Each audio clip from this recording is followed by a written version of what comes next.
Welcome back to the 10-Minute Product Podcast, hosted by Jonas and myself. We distill complex leadership and product challenges into hands-on pointers for inspiration.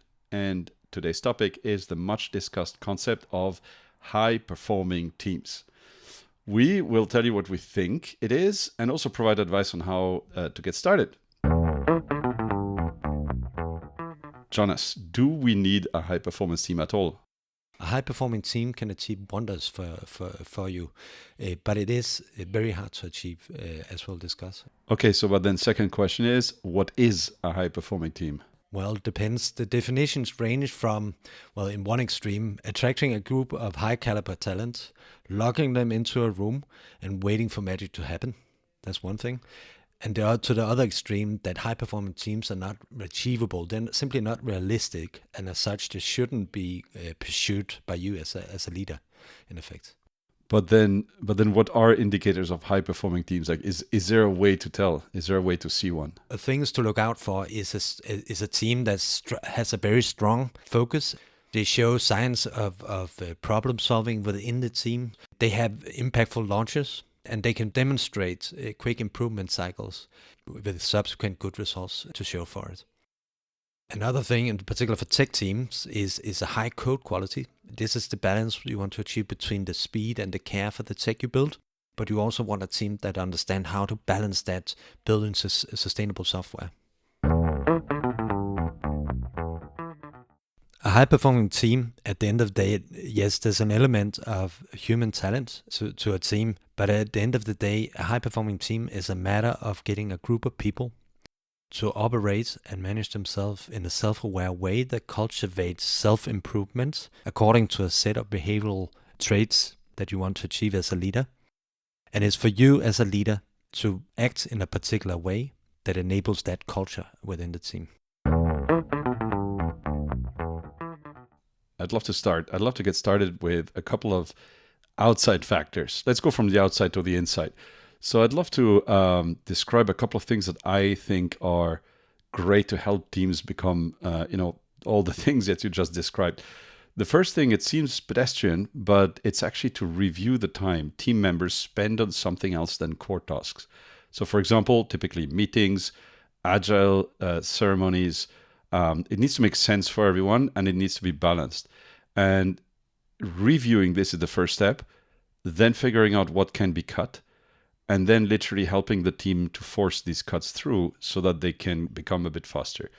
That helps a lot, actually, because it's always difficult for inside the team to do this. So if you help them from the outside, that's awesome. Second thing, ensure that people who are around the core team are mindful that they're here to serve the product. And they're here to serve the product means they have to help the core team achieve.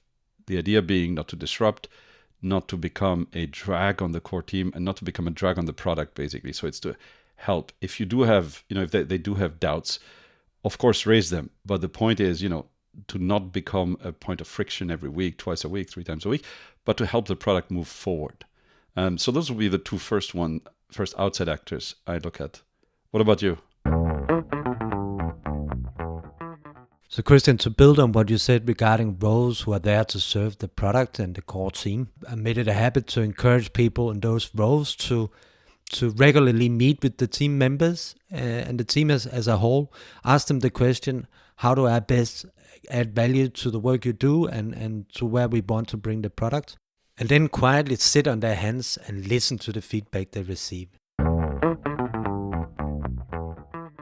As a leader, obviously you sit outside the team. And what you're looking to is to promote a culture aligned to a set of behavioral traits that enables a team to become high performing.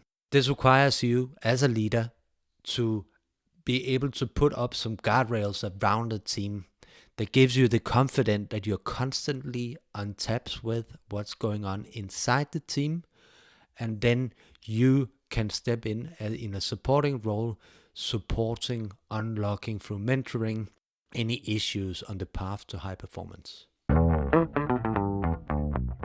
Trying to formalize a little bit what you just talked about, it's not exactly for every team. Some teams, are very early stage and they prefer a little bit of we move fast and we don't have time to measure, so they just prefer that, and it can work.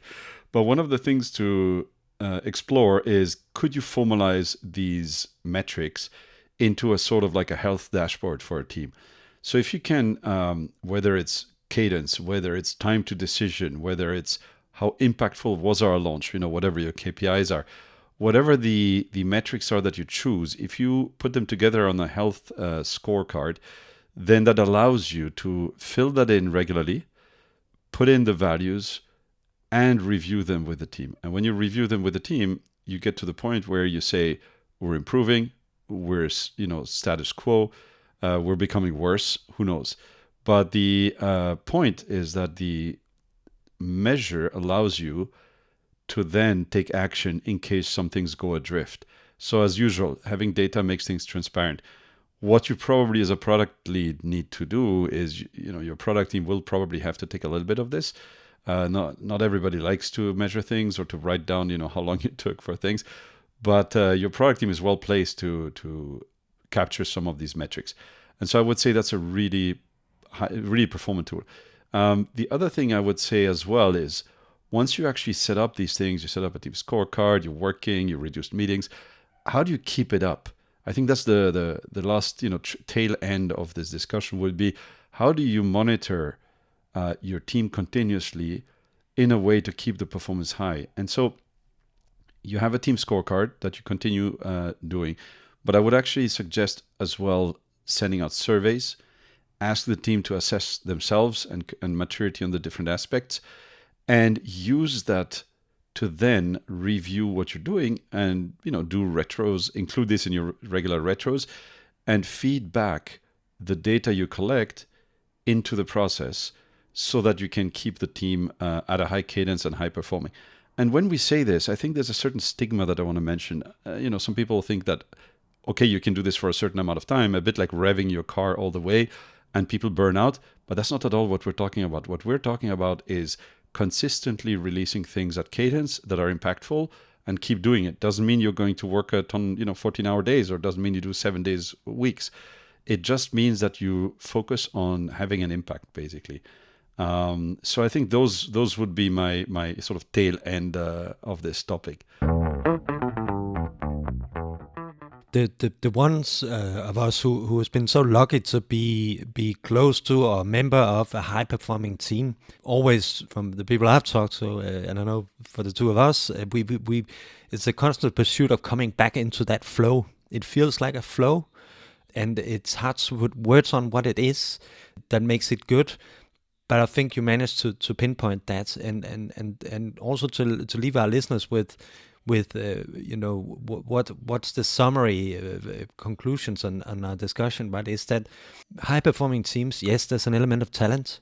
It's very much around how you get a group of people working together in a self-aware way that allows them to self-improve towards becoming high-performing. And there's a set of behavioral traits that you want to achieve, and there's a particular role you need to play as a people leader in that regard. But to a large extent, it's a matter of coaching and ensure that you, from a leadership perspective, kind of continuously apply that focus and reinforce it within the team.